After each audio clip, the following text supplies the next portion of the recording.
Shalom Bracha. I'm not sure, have they spoken here about power of hergel and habit before anybody else? No, I don't want to be repeating something I didn't ask them. It's interesting that they put the flyer out the first time at the beginning of the week that they had an old picture of me. And then also they made up just for themselves the topic. And then so they update the topic and put a new picture. So they put a new picture. Someone called me, said that within few days you really aged a lot. And when you deal with Puya, this thing usually happens. In Farsi they say that Pirshi is a bracha, it should become old. من که دیگران رو پیر بکنی. Yes, that's right. Beautiful. Beautiful picture. It was a gorgeous picture. Thank you so much. So anyhow, the titles are AI generated. AI generated. This is actually what I'm talking about, the generation of AI, how much we could use it in well and how much in our lives the AI could actually affect us in the wrong way. Our own AI. So what does it mean? So Leilu Nishmat Liora Tova Bat Rachamim Eliyahu Nuriel ben Harab Chaim Yitzchak and Reize Bat David Mordechai, and the Zechut for protection of Am Yisrael and the Klal Yisrael and soldiers of Klal Yisrael and the hostages to come back home safely. Amen. Ken Yehi Ratzon. So we want to talk about something you guys know, and because you know it, because we all know about it, it comes so as a habit, as a road, that we might not pay attention to it. Once in a while we get a chizuk. The chizuk, the remembering and the reminder, is supposed to wake us up to be careful about using it in a good way. Like everything else in life, could be used in a good way, could be used in a bad way. This one is one of the most important things in life. It's the power of habit, power of hergel. We get used to something. We're just going to explore it together as a chizuk. Many of things I'm going to share with you already know. The reason we share is just as a reminder and as a chizuk. And maybe some ideas that you could use in your life.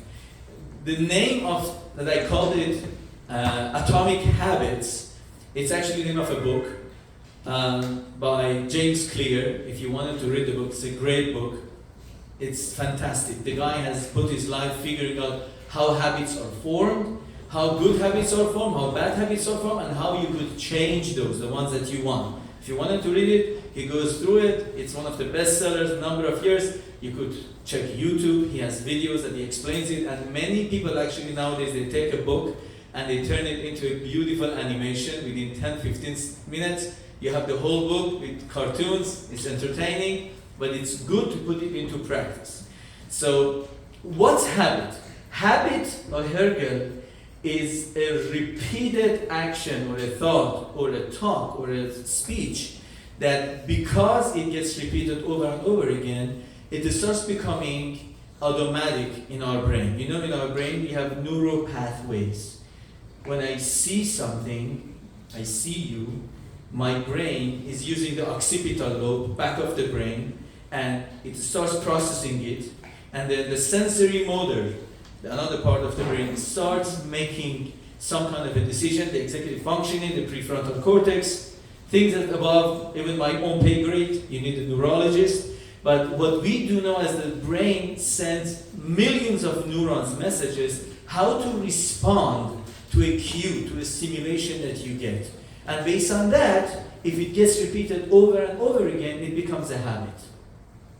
Our job in life is to create good habits and be aware of bad habits, unhealthy habits that are creeping into our lives, and be able to break them, to stop them. Because if we don't do, we could just go in life by our habits, many of them unhealthy, and we are unaware. Because habit work in a form that we are not aware. We are doing something because there is a habit. That's how it is. I used to live in Sherborne and Olympic for a number of years. And then I moved to Pico and Rexford. I used to be over here in the Colon.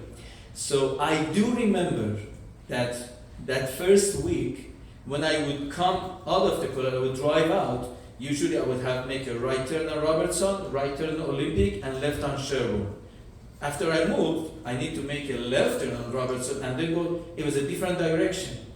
at least twice in the afternoon when I was going out after a day of learning, doing shiurim, fundraising. I cut myself. I got out, I drove to my old address. I drove there. And only I realized when I'm in Sherborne that I've been driving for past few minutes to my old address. Let's think about it. Driving cannot be mindless. If you have people mindlessly driving, you could get into an accident. It's dangerous. You have a fatal machine that could kill people. So how could it be that I drove to a different address? To a wrong address? My body, the goof, was driving. My mind was not there.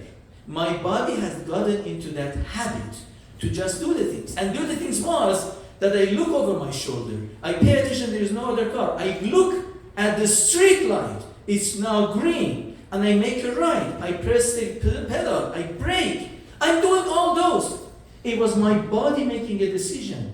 My mind wasn't there. It's scary at the same time, that it's fascinating, that it would be doing something as dangerous as driving when my mind is not there. So, what's the good use of a habit? The good use of a habit is that if we wouldn't be getting a habit by now, every one of us would need to walk around with a walker like a 1-year-old. Why don't we do that? Is because as a child, you all have, hopefully you all have kids, or the ones who are zocher to have kids, you see the child gets up, falls down, holds on to something, falls down. You're not going to always hold on to the child. You allow the child to learn by what's called a cerebellum. Cerebra is the brain, cerebellum is the small brain. One of the jobs of cerebellum is that to go ahead and record repeated actions, and those repeated actions becomes habit. So the child starts to move around with using the balancing act in the ear and the brain and body's a muscle movement, learns how I can pick up one foot and then another one and be careful not to fall. They fall 100 times, but they learn how to walk, and then they're running, and then you need to put a leash on them in order to break down the whole house. But after a while, you don't need to help them because the body knows how to keep its balance. So that's a good use of a habit. All of us, when we wanted first to drive, how did we drive? We get into a car at whatever age it was, and we do not want anybody to make noise. Nothing. If somebody's sitting in the back, don't talk. Don't make any noise. Don't talk to me. Because fully I need to be engrossed, paying attention to the traffic coming, my heart palpitation, my goodness, what do I press? That's a beginning. After I get into it, people could be making noise. I'm listening to some shiuri, people returning texts. Some are, if you pass by, they're shaving, ladies are doing their makeup, some people are taking a nap while driving. So this becomes a habit. It's a good part of the habit because automated actions that we need to repeat on a daily basis should not be a chore. That's why we love to make everything automated at home. Automated everything. The nest that we have, it changes the temperature. It actually understands how to work. Our fridge, we have a Shabbos clock for the fridge. And I have to remember every week to put the fridge on the Shabbos. No, I have to put something. A $200, GE has it. If you don't have it, make sure to get it. You set it once, set it and forget it. That's what they say. They want to sell something to you, you don't have to think about it. We all love that part of life. That we want to set something and forget about it. And it's a blessing. Power of habit actually helps people to get over the loss. Gezerah min hashamayim sheishtakach met min halev achar shana. There's a gezerah, the person who's going through mourning, bar minan, that they could cry, they could have pain. There are so many stages of grief that they go through. And then within a year, Hashem says, after a year, ishtakach. What do you mean ishtakach? I remember the person. No. You get used to the fact that that person is not here, and now what you felt at the beginning, that you thought it's impossible to continue life, after a year now, a whole year has passed, you have passed shalosh regalim, 3 hergels, I've got used to that. Even though it's painful, I can continue. I'm not going to forget the person, but I could move forward. So power of hergel is a bracha, that I do not need to relearn everything anew every morning. The danger of the power of Hergel and habit is that in Avodat Hashem, there is a catch-22. We would like to have our goof have a Hergel, but neshama not to have a Hergel. The goof needs to become automated, but neshama should never become automated. If my neshama, what we're going to call the mind, is automated, that's what we get to the sugya of mitzvot, serichot, kavana or not.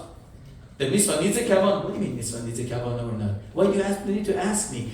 Because after we get used to it, I don't have kavana anymore.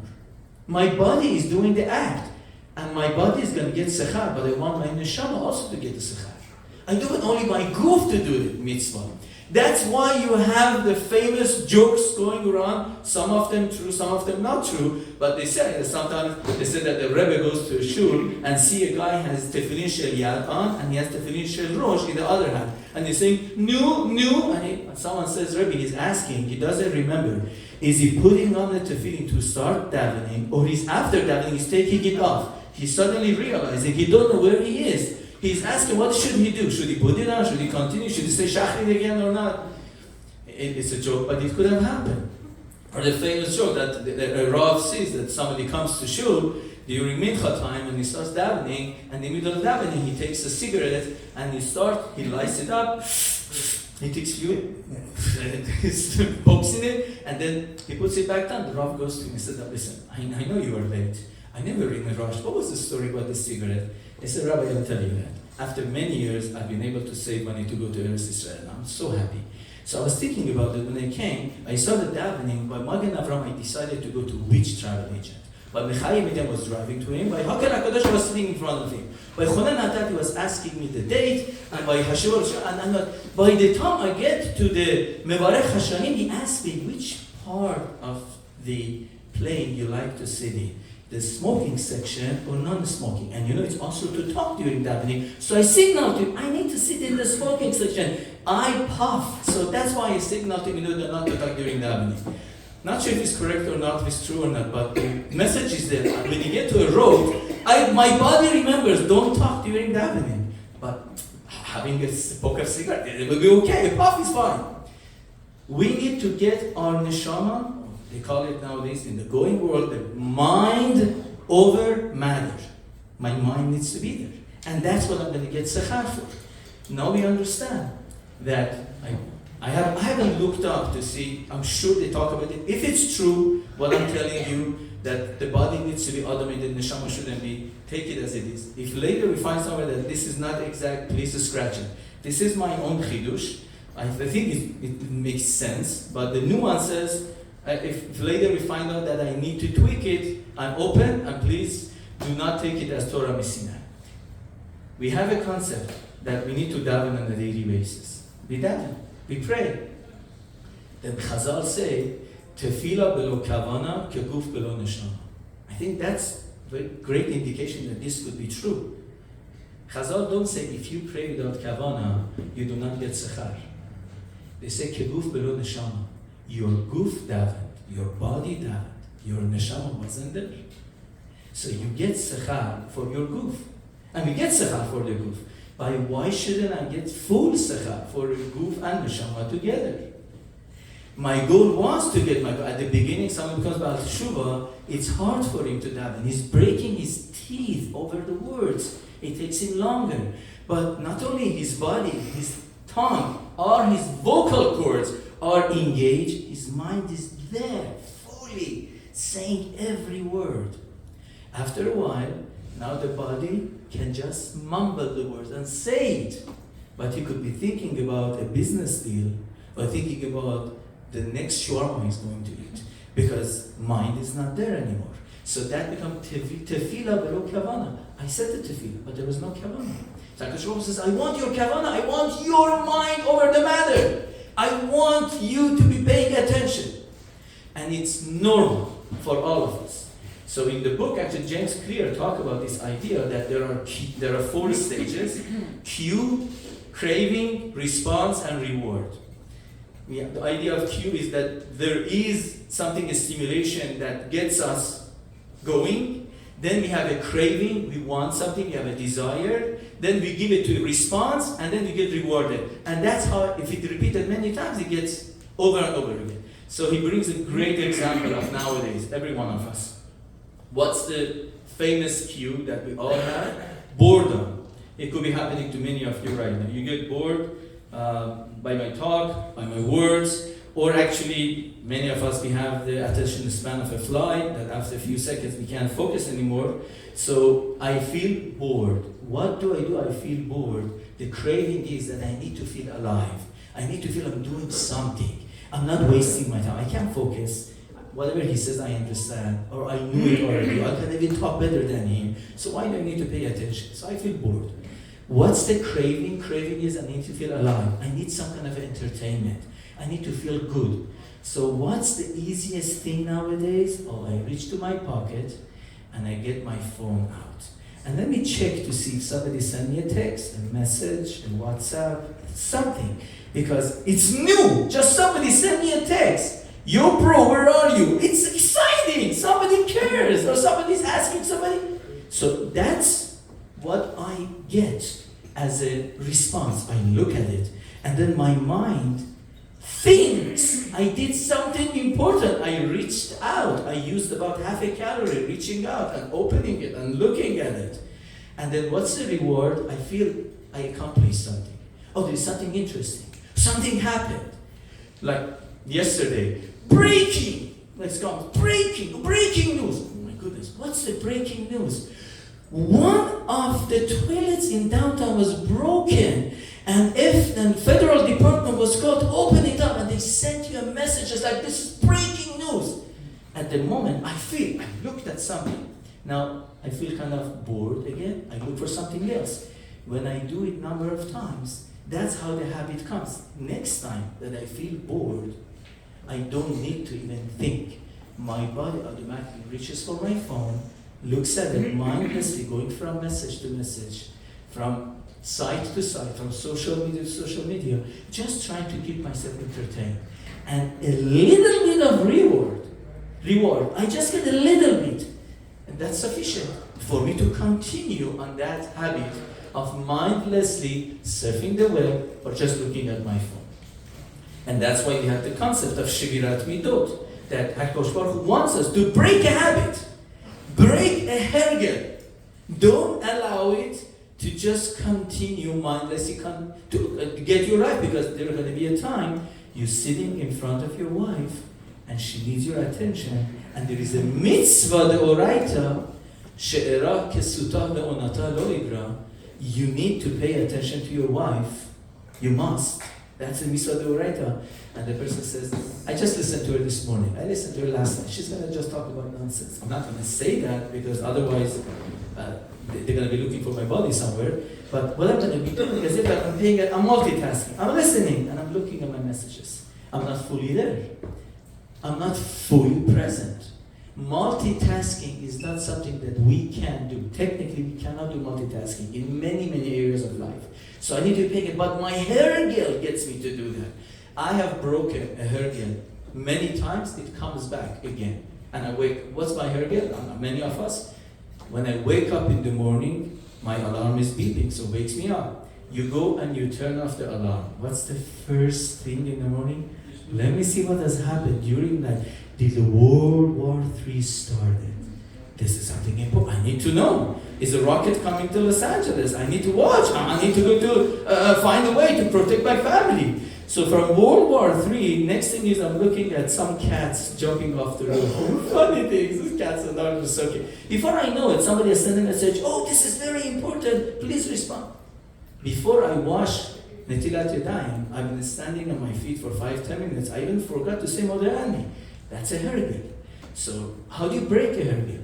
You make a commitment that after I turn off the alarm, and I'm not going to open my phone until I washed. I said Modeh, I said Birchot HaShachar. If I have time before going to davening, maybe I will do. Maybe.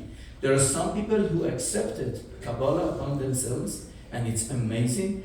They are not going to look to their other phone until after Shachar. If somebody can do that, you could do it.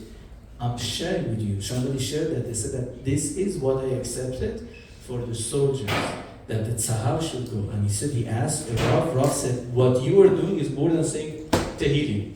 Shvirat Midot is more important than saying Tehillim. We have it, Rabbi Eliezer, Rabbi Akiva in the Gemara, there was no rain. There's Rabbi Eliezer, he's the God, he's the Rav. He goes down and rain don't come. Rabbi Akiva goes down and it comes. They say, oh, Rabbi Akiva is greater than Rabbi Eliezer, he's Rebbe. Yatzah Bakul Min HaShamayim. Akash Baruch says, no, not because Rabbi Akiva is greater than Rabbi Eliezer, but Rabbi Akiva has to do more Shavirat Midot. He has to break more hergel, more habits. Because of that, we also have to break habits up there. There is a power to break gezerot. We want to break gezerot. There is gezerot kashot. Break a habit. It's unreal how it works. So to know, it's done nowadays in corporate. They are aware of this. When the Ralphs used to be here, Zichron Livracha, by people from Beverly. So I used to go over there. I used to order some kind of a wine for Shabbat that they did not have it in the store, but they would sell it. I mean, you get a case, they give you like 30% off. It's a great price. You couldn't find it anywhere else. So I would go over there. I got to know. I would ask people. Nobody would answer. I found the supervisor, and I asked him that. Listen, the manager. I said that I would like to order. He said I could order it for you. We befriended each other. It was nice. He ordered it for me. Great. Every once in a while, I call him. He orders for me at a very discounted price. Then, one day, I asked for him. They said he's not here anymore. What do you mean? They moved him. Why?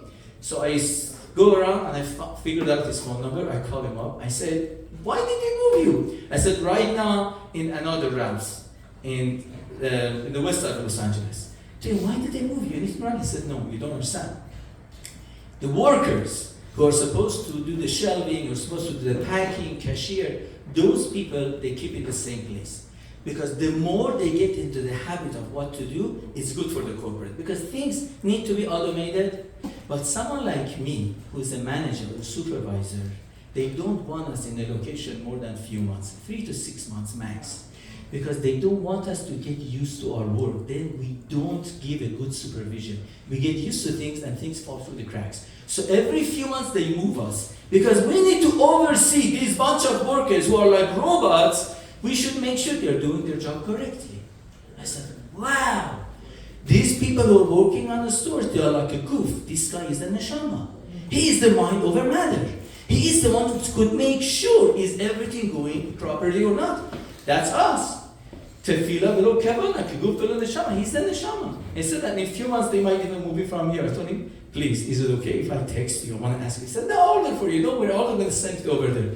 The thing is, he ordered it to the store. I couldn't find any mind over matter person or wise person smart to find it for me anywhere. Because these people are used to whatever they know. I said, I ordered this wine.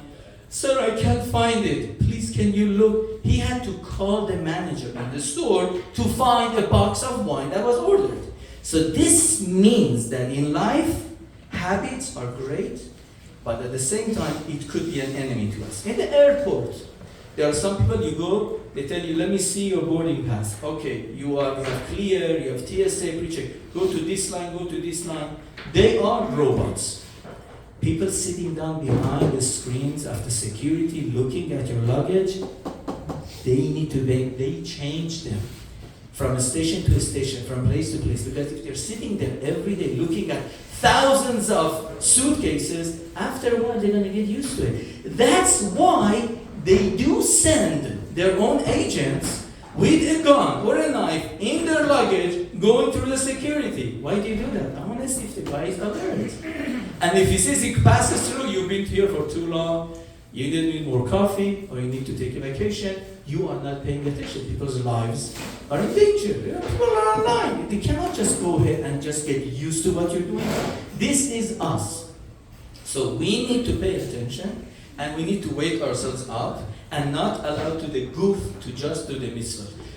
My dear friend Michael Baradarian, he was very close to Rav Ben David. He went there when Rav Ben David was in coma in the last month of his life. He was in coma. And so I asked him, how was it? He said, you won't believe. We went there the last week of his life, before Rosh Hashanah, 2 weeks before Rosh Hashanah. He said, Rav Ben David was in coma.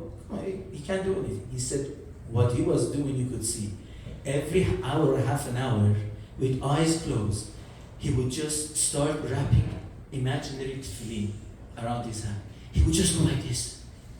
The body was used to, I need to put on tefillin. The body just starts putting on tefillin, but his mind is not there. He got the goof to become so kadosh that the goof wants to do the mitzvah. That's unreal. That's why we have Kedushat HaGuf. That's why we are so careful about somebody passed away, to make sure, cover the mat, immediately bury it. Because that goof by mitzvah has become kadosh too. That's the vehicle that needs to be there in Olam Haba to get Sechar too. One of the Talmidim of Rav Wolbe told me that Rav Wolbe also, in the last weeks of his life, there were days that he was completely out and he was half coma or coma. He said once one of the Talmidim came and they felt that his mouth is completely dry. And someone said they tried to give him some water even though his eyes are closed. They said that they were asking a question, he wasn't responding. They brought his head up to put a little bit of water on his lips. It was dried up. He said Rav Wolbe started in his sleeping or coma, he started mumbling Shehakol. He wasn't there.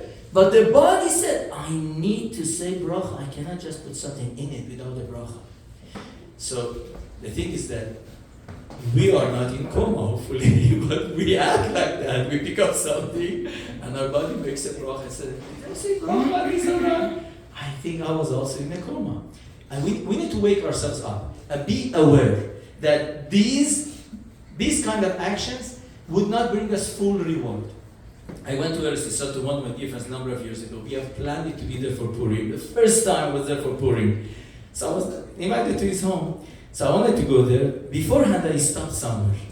And another friend. And he was in the middle of his Sauda. He was merry. He was drunk. He gets me that, you need to say L'chaim. I said, I need to go somewhere. No, he said, press me. And then I am very sensitive to dry wine. Dry wine, half a cup, I'm at the lo yada already there.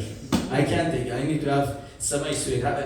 Sweet I can't take, dry also. Just a little bit is enough for me. So I usually drink something which is a semi. I could go half a bottle and still just become a little bit, what we call shangul, a little bit of buzz, but not more than that.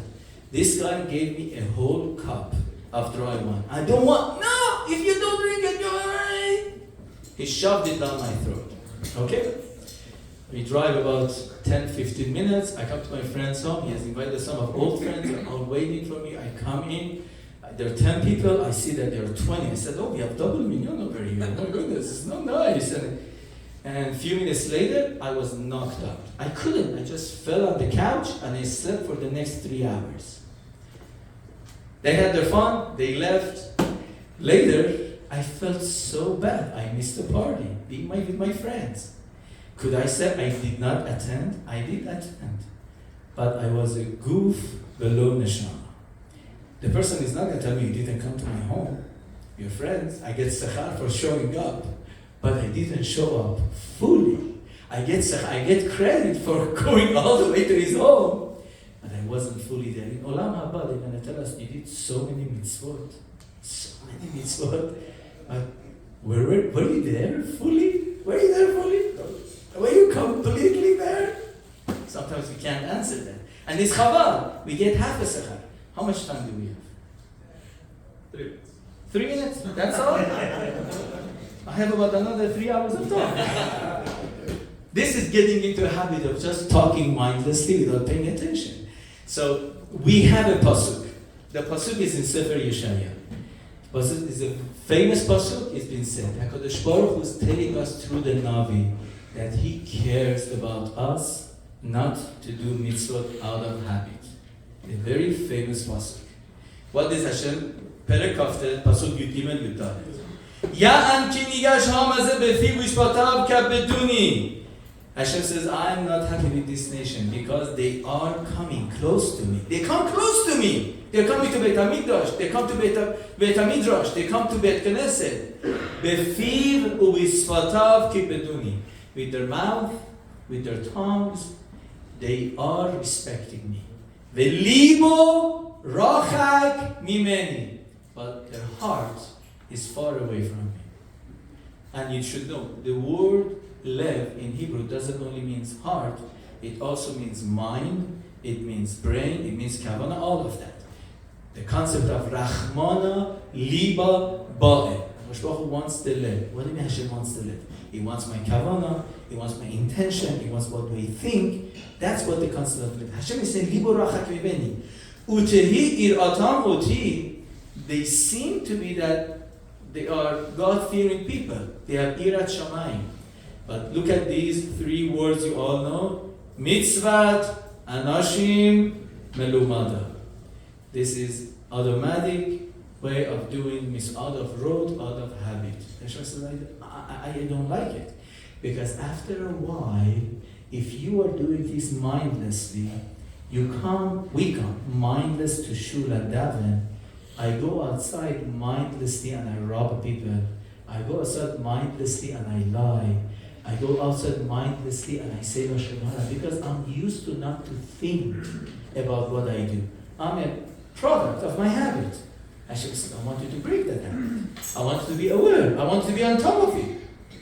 לכן הנני יוסף להפליא את העם הזה, הפלא ופלא. Hashem says, I'm going to be lahafli. It doesn't mean I'm going to punish you.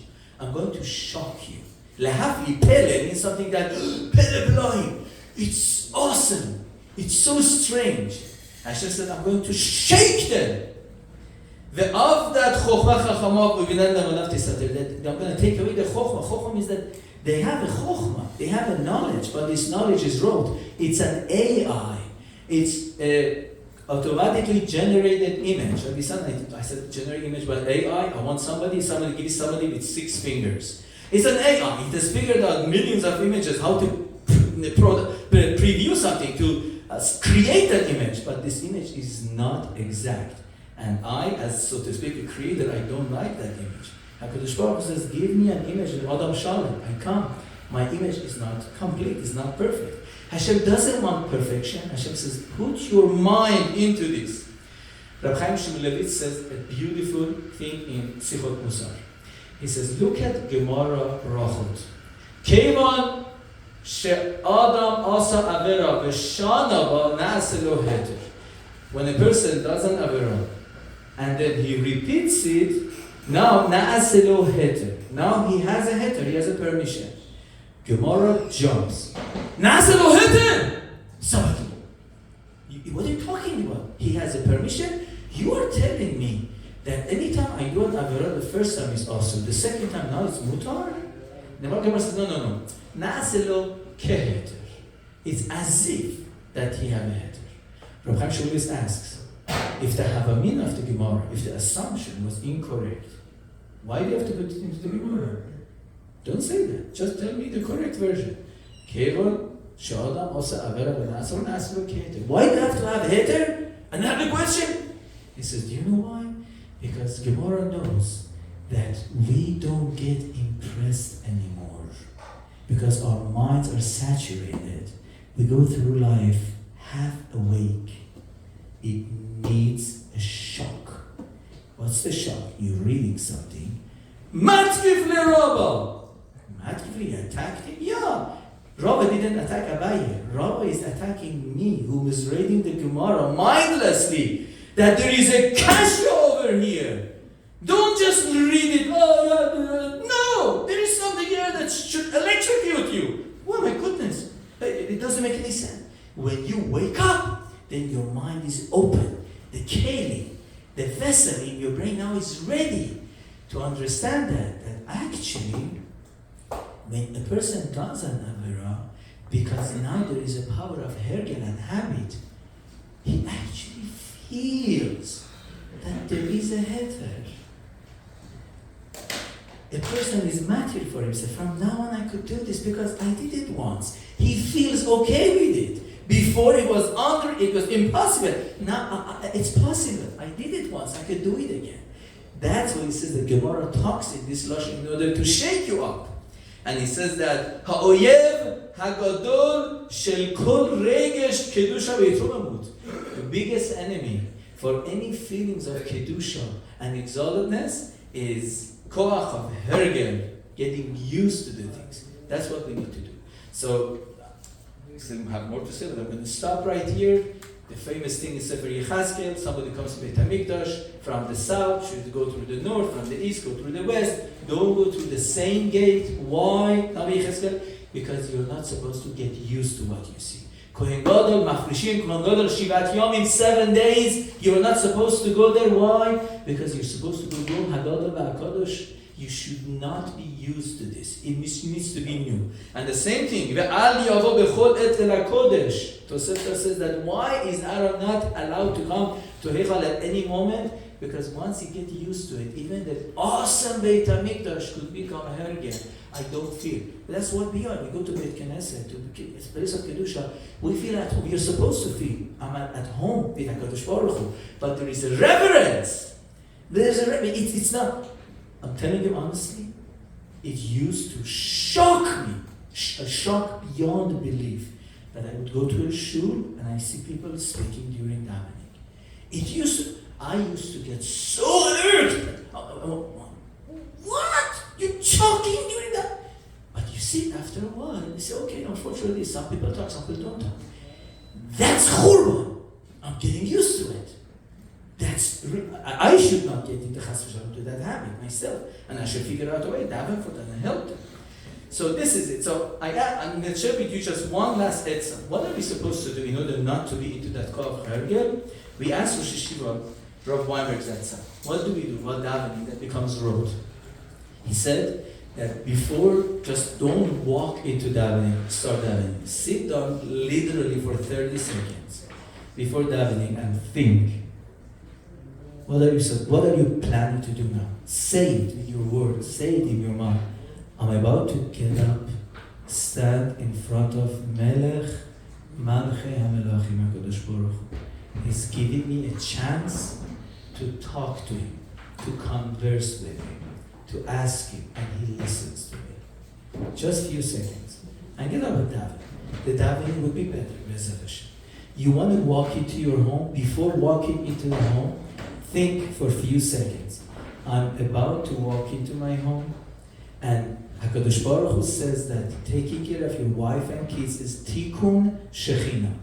Some people do tikkun shechina by tikkun chatzot. Some people do tikkun shechina by walking into home, being mindful. I'm about to greet my wife and my kids. They talk about Rav Shlomo Zalman Auerbach, that he had maybe a small comb and maybe a little bit of water. Before he would go home, after holding yeshiva, he would stop, he would take some water, he would touch his beard, and he would comb it. And they would say that, do you have a meeting? Someone is home. He said, my wife is there, and wife is Shekhinah. I'm about to go greet Shekhinah. I want to be presentable. That's being mindful, not to take things for granted. It goes the same thing in our learning, goes the same thing anywhere else, and that's what the job of a Musar is, to wake us up from Tardemat Hergel, that we are half awake, we are not fully there. 2 brachot in the morning, Pokeach Ivrim. I said, open my eyes. I opened my eyes already. What's the next bracha? Few bracha. Hamavir chevlei shena me'inai u'pnuma ma'af apai. That you're going to remove slumber. I just said Pokeach Ivrim. Sometimes in life we are open with our eyes, but still we are in a slumber. We need another bracha, even though my eyes are open. Help me not to walk around life mindlessly, half-mindedly, keguf below neshama. And Yedid HaKadosh Baruch Hu help us. We all should have full kavanah in everything we do to get full sechar. Amen. We're going to have a very, very quick Sion by